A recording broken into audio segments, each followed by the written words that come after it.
மக்களுக்காக போராட்டத்தை அறிவித்தார் அண்ணாமலை. சட்டசபை தேர்தலில் போட்டியிடும் தொகுதி இறுதி செய்யப்பட்டு விட்டதா? கரார் காட்டிய ராகுல், விடாப்பிடியாக நின்ற கனிமொழி. திமுகவுடன் கூட்டணியை உறுதி செய்கிறதா காங்கிரஸ்? மாம்பழம் யாருக்கு? நீதிமன்றம் பரபரப்பு உத்தரவு. அன்புமணி தலையில் இடியை இறக்கிய ராமதாஸ் தரப்பு. டிவிகே 3ஆம் ஆண்டு தொடக்க விழாவில் விஜய் பேசியது என்ன? தொண்டாமுத்தூரில் கண் சிவந்த செந்தில் பாலாஜி, திருட்டு வழக்கில் கைதாவார திமுக எம்எல்ஏ பழனியாண்டி.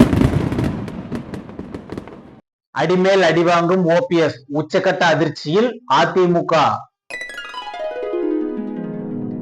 பரபரப்பான தமிழக அரசியல் களத்தில் என்ன நடக்கிறது? வீடியோவை முழுமையாக பாருங்கள். அதற்கு முன்பாக நமது சேனலை சப்ஸ்கிரைப் செய்து கொள்ளுங்கள். வாங்க வீடியோக்குள் போகலாம். அனைத்து தமிழ் நெஞ்சங்களுக்கும் அன்பு வணக்கம். திரு அண்ணாமலை அவர்கள் வருகின்ற 10ஆம் தேதி திமுக அரசாங்கத்திற்கு எதிராக மிகப்பெரிய ஒரு ஆர்ப்பாட்டத்தை அறிவித்திருக்கிறார். பழனியை தலைமையிடமாக கொண்டு புதிய மாவட்டம் உருவாக வேண்டும் என்ற கோரிக்கையை முன்னிறுத்து அறிவித்திருக்கிறார். அந்த பகுதியின் மக்களின் நீண்ட நெடிய கோரிக்கையாகவும் பழனி தனி மாவட்டமாக உருவாக வேண்டும் என்பதுதான். பாஜக கூட நீண்ட காலமாக பழனியை தனி மாவட்டமாக உருவாக வேண்டும் என்று பல கட்ட போராட்டங்களை ஏற்கனவே நடத்தி இருக்கிறது. பழனி பொதுவா தமிழகத்தில் மிகச்சிறந்த ஒரு ஆன்மீக சுற்றுலா தலம். அங்கு தமிழகம் மட்டுமல்லாமல் அண்டை மாநிலங்களிலிருந்து ஏராளமான பக்தர்கள் பழனி முருகனை தரிசிக்க வருவது வழக்கமான ஒன்றுதான். அப்படி இருந்தும் பழனியில் சரியான நிர்வாக வசதி இல்லாமல், சரியான சாலை வசதி இல்லாமல், போக்குவரத்து வசதி இல்லாமல் பக்தர்கள் தடுமாறக்கூடிய ஒரு சூழல் நடைபெற்று வருவது நாம் அனைவரும் அறிந்ததுதான். நேற்று கூட தைப்பூச தினத்தில் பல லட்சக்கணக்கான மக்கள் பழனியில் திரண்டிருந்தார்கள். அப்படி இருந்தும் அங்கு பெண்களுக்கு கழிவறை வசதியோ, குடிநீர் வசதியோ, சரியான போக்குவரத்து வசதியோ நிர்வாகம் செய்யப்படவில்லை.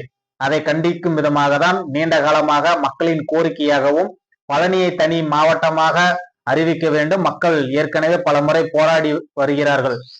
அந்த போராட்டத்தின் ஒரு பகுதியாக தான் திரு அண்ணாமலை அவர்கள் வருகின்ற 10ஆம் தேதி பழனியில் மாவட்டமாக உதயமாவதற்கு ஆர்ப்பாட்டத்தை அண்ணாமலை அவர்கள் தலைமையில் நடைபெற்ற பாஜக அண்ணாமலை அவர்களின் தலைமையில் போராட்டத்தை அறிவித்திருக்கிறது. இந்த போராட்டத்தின் முக்கிய நோக்கம் என்பது அரசியல் கோரிக்கையாக அல்லாமல் மக்களின் கோரிக்கையாகவும், இளைஞர்களுக்காகவும், பொதுமக்களுக்காகவும், கல்வி சார்ந்த விஷயங்கள், மருத்துவ சார்ந்த விஷயங்கள் உடனடியாக பழனி மக்களுக்கு கிடைக்க வேண்டும் என்ற நோக்கத்திற்காக தான் இந்த போராட்டத்தை அறிவித்திருக்கிறது பாஜக அண்ணாமலை அவர்களின் தலைமையில். அண்ணாமலை அவர்கள் போராட்டத்தை அறிவித்தது மட்டும்தான் பாக்கி.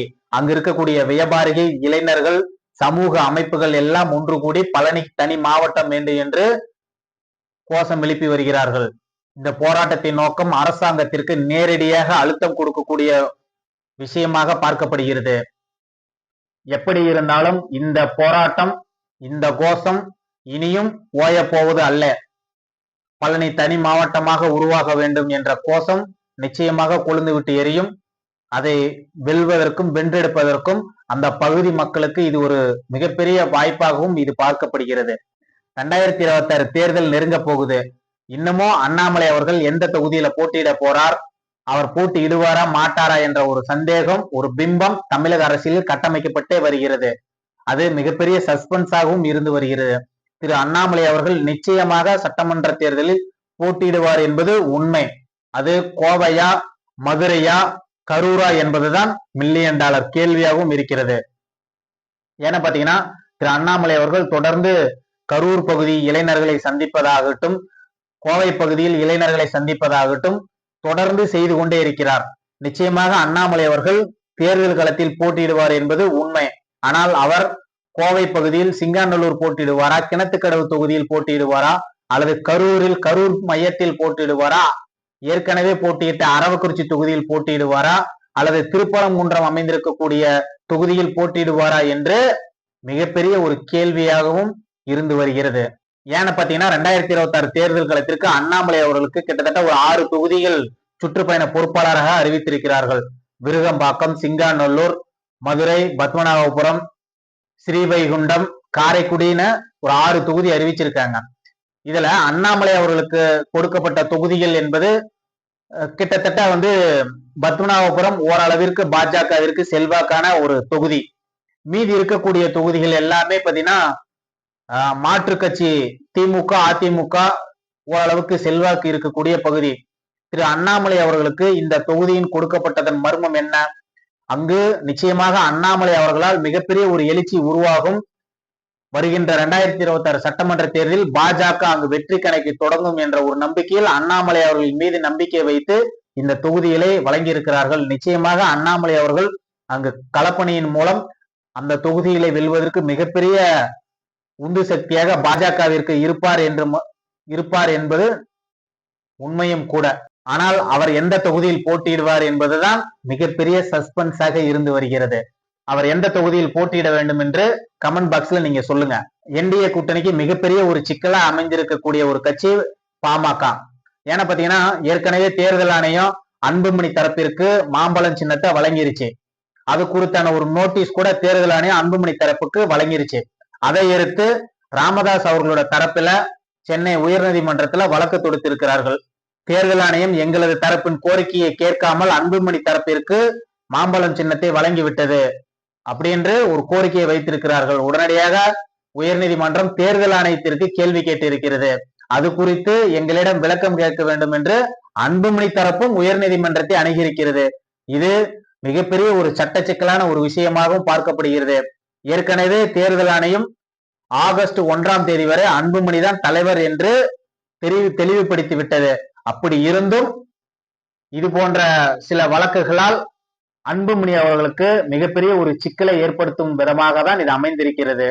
திமுக கூட்டணியில் மிகப்பெரிய விரிசல்கள் நடக்கிறத தொடங்கி இருக்கிறத நம்ம பார்க்க முடியும். ஏன்னு பாத்தீங்கன்னா காங்கிரஸ் கட்சியின் மேல் பொறுப்பாளர் காங்கிரஸ் நிர்வாகிகளிடம் கிட்டத்தட்ட 3 மணி நேரத்திற்கு மேல் ஆலோசனை மேற்கொண்டிருக்கிறார்கள். காங்கிரஸ் கட்சியின் நோக்கம் தமிழகம் மட்டுமல்ல கேரளாவை நோக்கி இருப்பதனால் திமுகவுடன் தொடர்பது அவர்களுக்கு மிக ஒரு சிக்கலும் இருக்கிறது. ஏன்னு பாத்தீங்கன்னா திரு விஜய் அவர்களுக்கு புதுச்சேரியில் அவர்கள் உண்டான ஒரு கணிசமான வாக்கு வங்கி இருக்கிறது. கேரளாவிலும் அவரது ரசிகர்கள் பெருமளவில் இருக்கிறார்கள். கேரளாவில் ஆட்சியை பிடிக்க வேண்டும் என்றால் விஜயின் தயவு வேண்டும் என்று மேலிட காங்கிரஸ் நினைக்கிறது.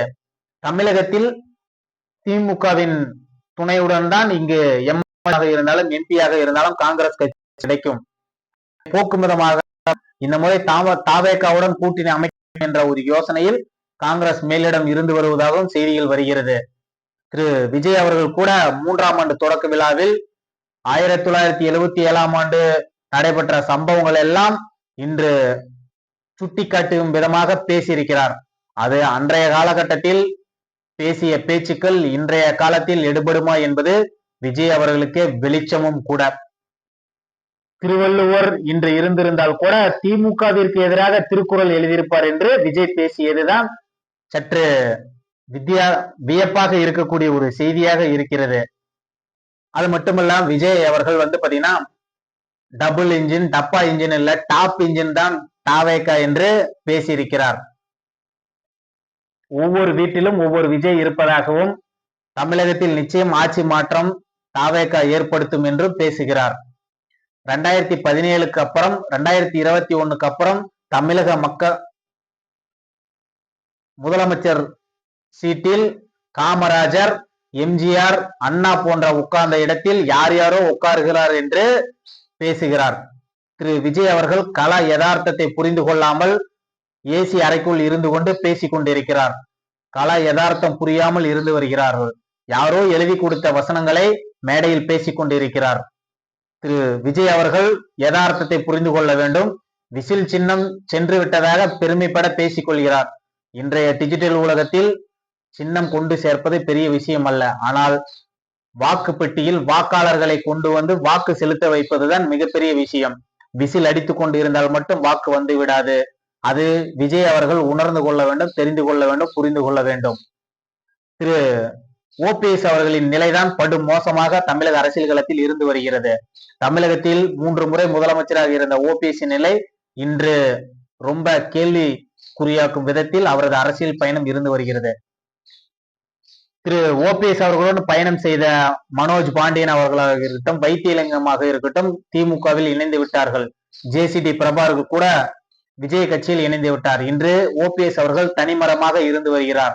இப்போது கூட ஓபிஎஸ் அவர்களிடம் இருக்கக்கூடிய நிர்வாகிகள் திமுகவை நோக்கிதான் செல்கிறார்களோ தவிர அதிமுகவை நோக்கி செல்லவில்லை, அவரிடமும் இருக்கவில்லை. இதுதான் அதிமுகவிற்கு மிகப்பெரிய உச்சக்கட்ட ஒரு பதட்டத்தை ஏற்படுத்தக்கூடிய செய்தியாகவும் இருக்கிறது. திரு எடப்பாடி பழனிசாமி அவர்கள் அனைவரையும் ஒருங்கிணைந்து செயல்பாட்டால் நிச்சயமாக திமுகவிற்கு எதிராக ஒரு பலமான போட்டியை என்டிஏ கொடுக்க முடியும் என்பதை அவர் உணர்ந்து கொள்ள வேண்டும் என்பதுதான். இதை உணராமல் ஓபிஎஸ்ஐ மட்டும் தனி ஒருவராக பார்த்தால் ஓபிஎஸ் அருகில் இருக்கக்கூடிய வாக்குகள் திமுகவிற்கு சென்று கொண்டிருப்பதை ஓபிஎஸ் திரு எடப்பாடி பழனிசாமி அவர்கள் அறியாதவராக இல்லை என்பது நிதர்சனமும் கூட. அது மட்டுமல்லாமல் திமுக தேர்தல் வேலையை மிக கடுமையாக தொடங்கிவிட்டது என்றுதான் நாம் சொல்ல வேண்டும். கோவை பகுதியில் செந்தில் பாலாஜி அவர்கள் பம்பரமாக சுழன்று கொண்டிருக்கிறார். தொண்டாமுத்தூரில் நடைபெற்ற ஒரு கூட்டத்தில் கூட நிர்வாகிகளை எச்சரிக்கும் விதமாக பேசியிருக்கிறார். அங்கு நிர்வாகிகள் மத்தியில் கீழ் இருப்பவர்கள் மேல் வரலாம், மேல் இருப்பவர்கள் கீழ் செல்லலாம் என்று ஒரு ஆணையை பிறப்பித்திருக்கிறார்கள். மேல் இருப்பவர்கள் சரியாக வேலை செய்யவில்லை என்றால் கீழே செல்ல வேண்டும், கீழே இருப்பவர்கள் தேர்தலில் நல்ல வேலை செய்தால் தேர்தலுக்கு முடிவுக்கு பிறகு நீங்கள் மேடையை வரக்கூடிய ஒரு சூழல் வரும் என்று செந்தில் பாலாஜி அவர்கள் கடித்து கொண்டதாக தெரிகிறது. நாம் அனைவரும் ஒருங்கிணைந்து செயல்பட்டால் எத்தனை வேலுமணி வந்தாலும் கோவையில் திமுக வெற்றி பெறுவதை தடுக்க முடியாது என்று செந்தில் பாலாஜி அவர்கள் திமுக நிர்வாகிகளிடம் உற்சாகமாக பேசியிருக்கிறார். அது மட்டுமல்லாமல் திமுகவிற்கு மிகப்பெரிய தலைவலியாக அமைந்த ஒரு செய்தி, ஸ்ரீரங்கம் சட்டமன்ற எம்எல்ஏ பழனியாண்டி அவர்கள் அவரது கல்குவாரியில் நடைபெற்ற அடிதடி சம்பவம் தான். செய்தி சேகரிக்க சென்ற நிருபர்களிடம் அடிதடியில் ஈடுபட்டு அவர்களை அடித்து அவர்களிடம் இருந்த கேமரா உடைமைகளை பறித்து கொண்டு அனுப்பியதாக செய்திகள் வருகிறது. அதனுடைய மதிப்பு கிட்டத்தட்ட 25 லட்சம் ரூபாய் இருக்கும் என்று செய்திகள் வருகிறது. இது திமுகவிற்கும் எம்எல்ஏ பழனியாண்டி அவர்களுக்கும் மிகப்பெரிய நெருக்கடியாக அமைந்திருக்கிறது. ஏற்கனவே பழனியாண்டிக்கும் KN நேருக்கும் 7ஆம் பொருத்தமாக இருந்து வருகிறது. அப்படி இருக்கக்கூடிய சூழலில் தேர்தல் நெருங்கக்கூடிய நேரத்தில் பழனியாண்டிக்கு எதிராக இது போன்ற சம்பவங்கள் நடப்பது பழனியாண்டிக்கும் திமுகவிற்கும் எதிராக தான் முடியும் என்பதுதான், மக்கள் மத்தியில் எதிராக தான் திரும்பும் என்பதை திமுக தலைமைதான் உணர்ந்து கொள்ள வேண்டும். நன்றி, வணக்கம்.